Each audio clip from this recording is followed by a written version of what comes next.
우리 찬송가 435장 함께 찬양하시겠습니다. 435장입니다.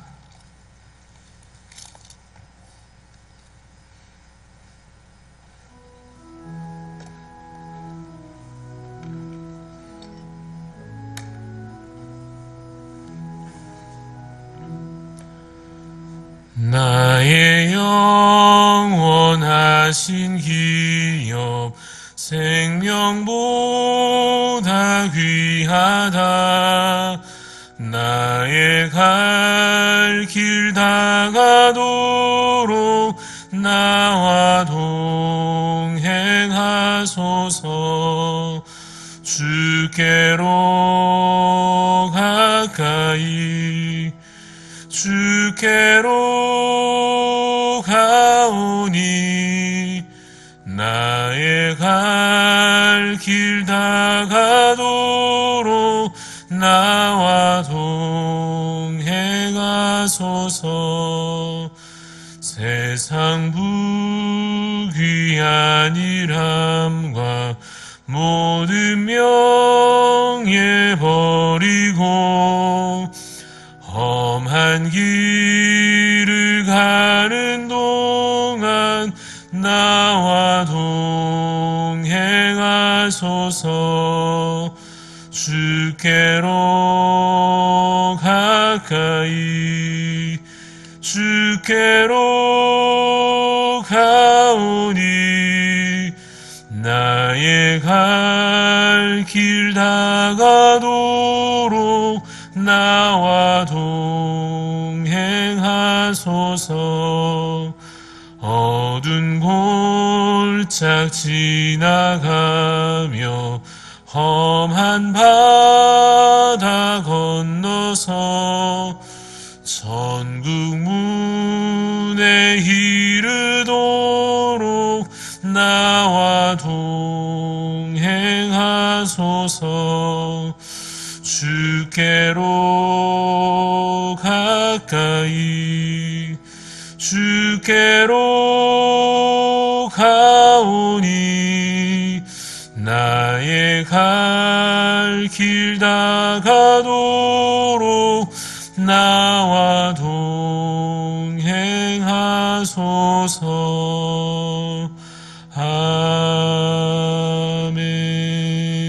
아멘.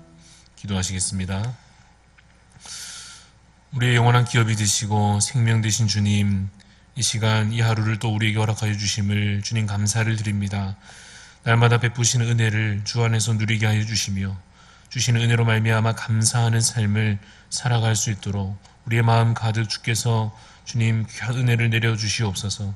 하나님을 더욱 알게 하여 주시고 주께서 우리 가운데 베푸신 구원을 깨달아 믿음으로 더욱더 나아갈 수 있도록 주여 우리를 인도하여 주시옵소서.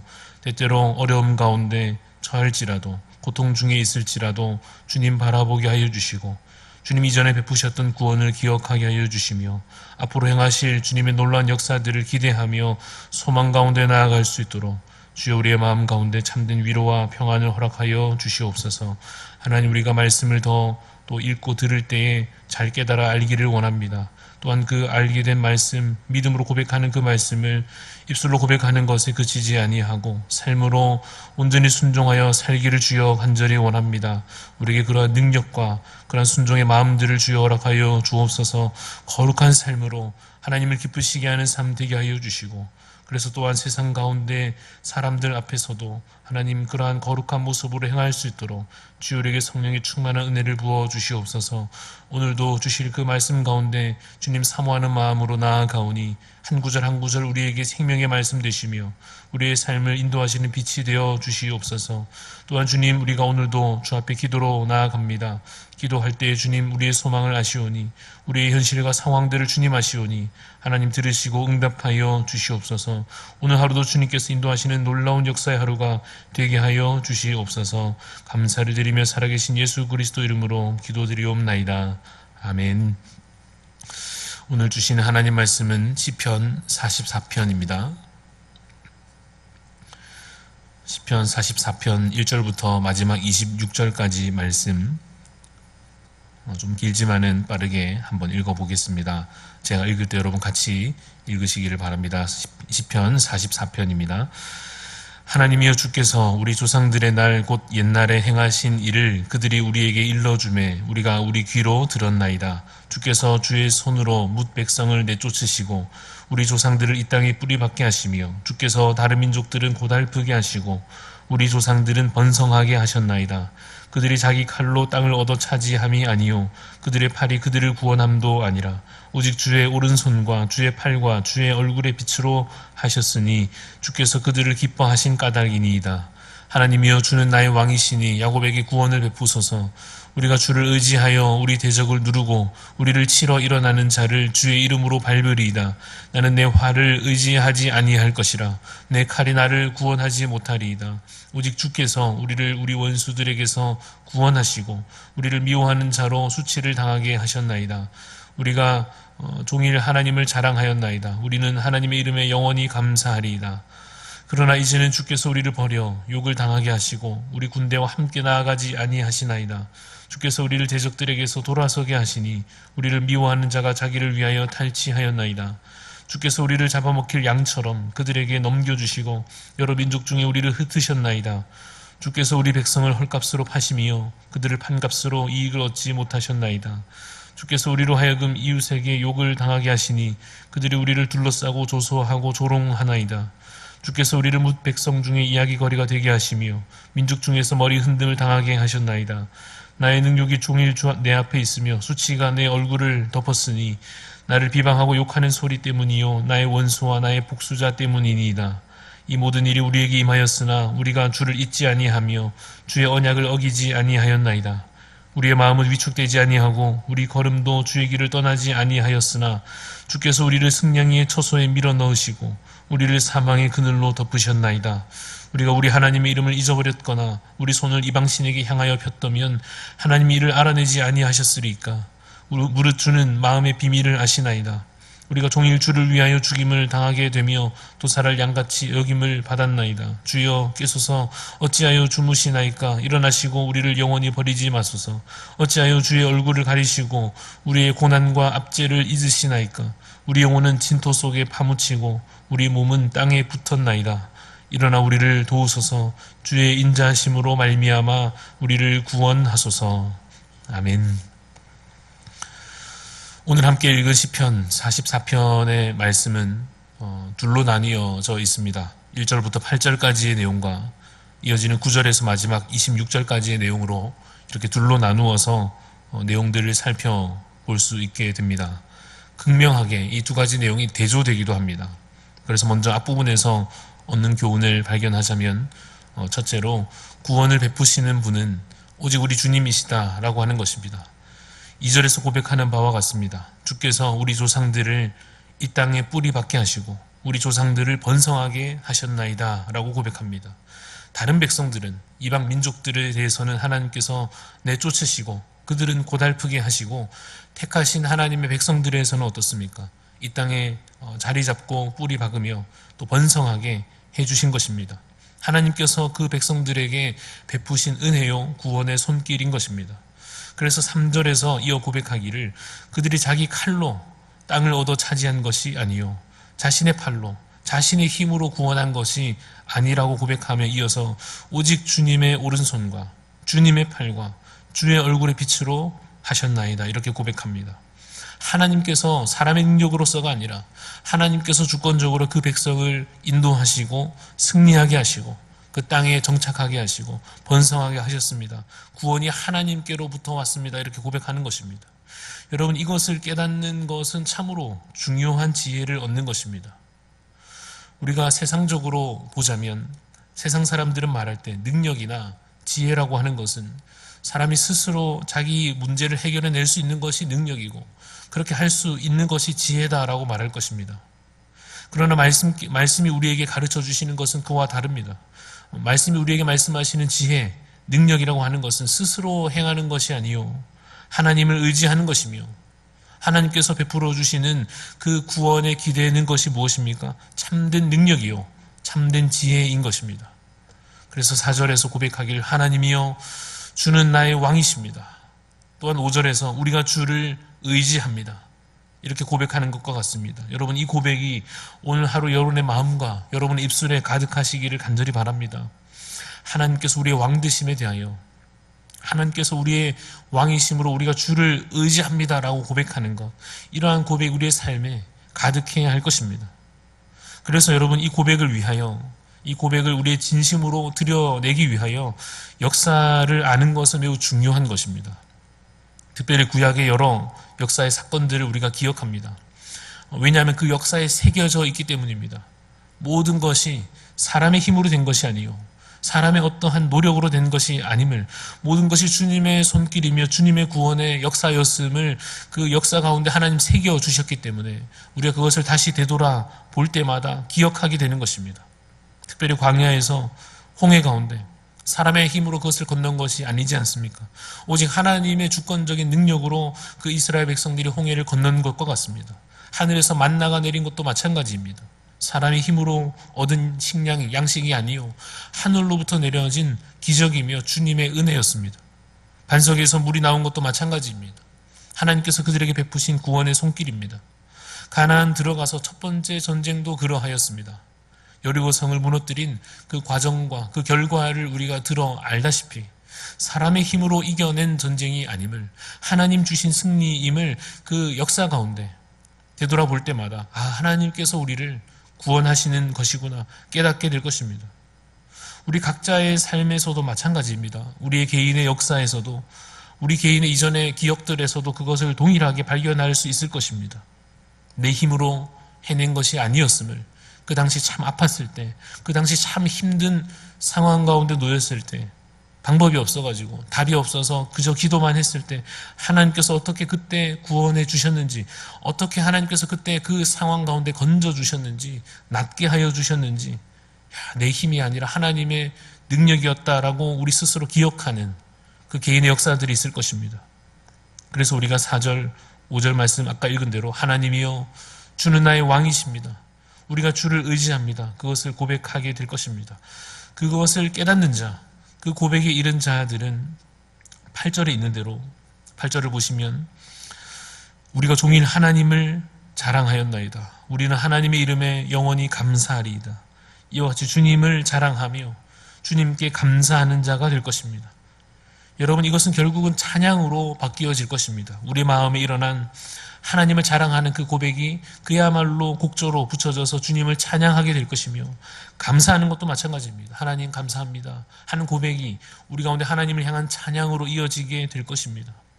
찬양하라 내 영혼아 우리 고백하는 것처럼, 감사하라 내 영혼아 고백하는 것처럼 날마다 주님을 찬양하며 감사하며 자랑하여 선포하는 그러한 멋진 삶들이 되시기를 간절히 바랍니다. 앞부분은 이러한데 1절에서 8절까지의 내용은 이와 같은데 뒷부분은 굉장히 다릅니다. 뒷부분의 분위기들은 굉장히 달라집니다. 9절을 보시면 그러나 이제는 주께서 우리를 버리셨나이다 이렇게 고백합니다. 우리를 욕을 당하게 하시고 우리 군대와 주님 함께 나오지 않으십니다. 왜 우리와 함께 하지 않으십니까? 이러한 고백들이 이제 뒤에는 이어집니다. 10절에는 주께서 우리를 대적들에게서 돌아서게 하셨고, 또 11절에서는 어떻습니까? 주께서 우리를 잡아먹힐 양처럼 그들에게 넘겨주셨고, 또 12절에는 주께서 우리 백성을 헐값으로 파셨고, 우리를 왜 이렇게 욕을 당하게 하시고 고통 중에 두셨습니까? 이렇게 고백하고 있습니다. 하나님의 백성들이 처참한 현실 가운데 이제는 또 처하게 된 것입니다. 그런데 우리가 44편, 이 시편 44편을 읽을 때 참 독특하게 나타나는 것이 있습니다. 그것이 뭔가 하면 17절부터 이어지는 이 내용입니다. 매우 당당한 태도가 나옵니다. 이 모든 일이 우리에게 임하였으나 우리가 주를 잊지 아니하였고 주의 언약을 어기지 않았습니다라고 매우 당당하게 고백해내고 있습니다. 18절 어떻습니까? 우리의 걸음이 주의 길을 떠나지 않았습니다라고 자신의 의로움을 나름 고백하고 있습니다. 그러나 그 결과로서 하나님을 그들이 잘 믿었고 나름대로 잘 섬겼고 주의 언약을 어기지 않았음에도 불구하고 그 19절에 이어지는 그 결과는 그런데도 불구하고 주께서 우리를 승냥이의 처소에 밀어 넣으셨고 사망의 그늘에 덮으셨습니다. 우리를 여전히 고통 가운데 두셨습니다.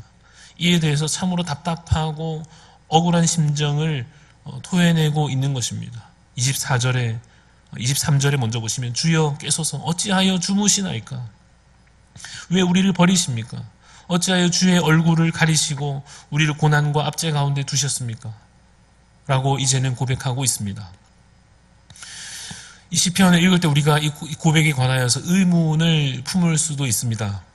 정말 그렇게 당당하게 말할 수 있는가에 관하여서 의문이 들 수도 있습니다.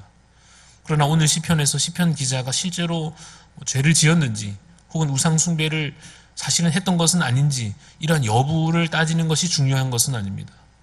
그럼 이 고백에서 우리가 발견해야 하는 것은 무엇이냐 하면 적어도 스스로 느끼기에 하나님을 내가 믿고 하나님을 내가 의지하고 섬겼는데도 불구하고 그 결과로서 고통과 실패 가운데 머물 수 있다 하는 것입니다. 여러분 사실 이 시편 44편을 읽으면 욥기의 내용과 매우 유사하다는 것을 우리가 발견하게 됩니다. 욥이 처한 상황이 무엇이었습니까? 하나님을 나름대로 잘 섬기고 날마다 주 앞에 예배로 나아가던 그가 어느 날 갑자기 온갖 재앙을 당하지 않습니까? 모든 재산을 잃어버리고 자녀들이 다 죽게 되는 그러한 힘겨운 상황 가운데 심지어 큰 질병 가운데 처하게 되는 그 상황 가운데서 욥이 이해하지 못합니다. 하나님께서 왜 나에게 이러한 고난을 주셨는지, 하나님께서 왜 나를 이렇게 바닥에 엎드러지게 하시는지 이해하지 못하고 억울한 마음을 품습니다. 그리고 그 가운데 자신의 의로움을 주장합니다. 그러나 그 욥기를 통해서 우리가 얻는 교훈을 가지고 욥에게 하신 주님의 그 말씀을 기억하며 오늘 본문을 다시 들여다보자면 이와 같이 뜻모를 환난이 우리에게 올 수 있다 하는 것을 우리가 기억해야 할 것입니다. 그러나 여러분 잘 구분해야 할 것입니다. 뜻을 우리가 알 수 없는 그 뜻모를 환난이 있고 뜻없는 환난이 있다라고 할 때 이 두 가지를 여러분 잘 구분해야 할 것입니다. 이것은 전혀 다른 것입니다. 만약 우리가 환난 가운데 어려움 가운데 처했을 때 이것이 뜻없는 아무 의미 없는 환난이다라고 느껴지면 그것은 사실은 여러분 하나님의 존재를 부정하는 것과 같습니다. 우리가 환난 가운데 처할 때 이것이 아무 의미 없이 그냥 억울하게 아무 이유 없이 그저 나에게 억울하게 주어진 것이다 라고 느끼는 것은 사실은 여러분 하나님의 섭리를 부정하는 것과 같습니다. 하나님께서 마치 우리를 하찮은 존재로 아무 의미 없는 존재로 여기신다고 말하는 것과 같습니다. 그러나 여러분 우리에게 주어지는 환난 가운데 뜻없는 환난은 없습니다. 하나님께서 참새 한 마리라도 그냥 떨어뜨리시는 법이 없고 우리에 대하여서 머리털 하나 다 세신 바 되신다 하신 것처럼 우리의 모든 상황 가운데 하나님께서 주관하고 계십니다. 그럼에도 불구하고 분명히 뜻모를 우리가 뜻을 알 수 없고 그 의미를 알 수 없는 환난은 분명히 있을 것입니다. 우리가 아직 다 이해할 수 없는 까닭입니다. 그래서 우리가 두 가지 노력을 해야 하는데 한 가지는 하나님의 뜻을 더 알아가려는 노력이 필요합니다. 이것이 무슨 뜻인지 무슨 의미인지 왜 나에게 이러한 환난이 처하게 됐는지 하나님의 뜻이 무엇인지 알고자 하는 노력이 필요하며 또 한 가지는 어쩌면 반대 방향처럼 느껴질 수 있습니다마는 하나님의 뜻을 다 알 수 없음을 깨달아 그것을 그대로 인정하려고 하는 노력도 동시에 필요한 것입니다. 욥의 결말을 보면 욥은 이 두 가지를 다 배우게 된 것으로 보입니다. 하나님의 뜻을 더 알게도 되었고 또 하나님의 뜻을 다 알 수 없음을 또한 깨닫게 된 것 같습니다. 때로 깊은 고난 속에서 우리도 뜻모를 아픔 가운데에서 기도하면서 이 두 가지를 다 깨달아 가야 할 것입니다. 그렇게 기도하는 가운데 하나님 앞에 우리가 한 가지 더 기도할 내용이 마지막 26절에 기록되어 있습니다. 26절 보시면 일어나 우리를 도우소서 주의 인자하심으로 말미암아 우리를 구원하소서라고 하는 이 기도입니다. 현실은 하나님께서 잠잠하시는 것 같고 주무시는 것 같을 때 그러나 우리가 고백하는 시편 121편의 고백처럼 이스라엘을 지키시는 이는 어떻습니까? 졸지도 아니하시고 주무시지도 아니하시는 하나님이십니다. 비록 현실은 아무래도 그래서 하나님께 부르짖어야 하는 것입니다. 부르짖을 때 주께서 응답하신다고 알지 못하고 우리가 기대할 수 없는 놀라운 크고 은밀한 일들을 우리 가운데 베푸시겠다고 하나님 약속하여 주셨습니다. 그리고 그 약속을 이미 우리 가운데 이루신 줄로 믿습니다. 십자가로 우리 가운데 승리하셨고 부활로서 우리에게 승리하신 것입니다. 그러므로 우리가 믿고 간구하면 되는 것입니다. 주님 일어나소서 우리 가운데 도와주시고 우리를 구원하여 주옵소서 기도하면 되는 것입니다. 여러분 이와 같은 시편을 읽는 유익이 있습니다. 뭔가 하면 나만 고통 중에 있는 것이 아니구나. 나만 그런 것은 아니구나라고 하는 마음들을, 그 위로를 우리가 이 시편 가운데 한편으로 깨닫게 될 것입니다. 또한 그보다 더 큰 유익이 무엇인가 하면 우리가 오늘 당장 해야 할 기도의 내용들을 이 시편 가운데 발견하게 되는 것입니다. 그래서 여러분, 혹시라도 여러분의 삶 가운데 고통 중에 계시다면 오늘 이 시편 44편을 다시 한번 깊이 읽고 묵상하시면서 읊으시며 그것을 기도의 제목으로 삼으시며 하나님께 가까이 나아가는 그런 귀한 하루 되시기를 간절히 바랍니다. 우리 주신 말씀을 기억하며 이제 기도하겠습니다. 하나님, 우리 가운데 주의 도우심을 다시 펼치시고 주님, 우리를 구원하여 주셔서 환난 가운데 있을지라도 주님의 도우심 안에 있음을 기억하게 하여 주시고, 그러나 속히 주님 구원의 손길을 우리 가운데 베풀어 주옵소서. 간절한 마음으로 기도하시고 또 자유롭게 기도하시고 복된 하루 되시기를 바랍니다. 하나님 아버지, 이 시간 주님 앞에 기도로 나아갑니다. 우리에게 구원의 손길을 주님이 베풀어 주시옵소서. 하나님 아버지, 우리 가운데 주의 놀라운 역사를 이루어 주시옵소서. 주님의 뜻이 온전히 우리 가운데 이루어지게 하여 주시옵소서. 주의 역사가 우리 가운데 온전히 주님 구원의 역사를 이루어지게 하여 주시옵소서. 주님, 우리가 뜻모를 환난 가운데 처할지라도, 주님, 우리가 다 이해할 수 없는 환난 가운데 처할지라도 하나님의 구원을 주님으로 보게 하여 주시고 주의 역사들을 주님 우리가 바라볼 수 있도록, 주님, 우리가 믿음으로 주님 그 가운데서도 설 수 있도록 주여 우리를 인도하여 주시고 주님의 손길로 우리를 주님 붙들어 주옵소서. 하나님, 오늘도 우리를 주님 붙드심을 믿습니다. 주님 살아계십니다. 주님 역사하심 우리 의심치 않게 하여 주시옵소서. 믿음으로 주 앞에 서며 오늘도 베푸시는 구원의 손길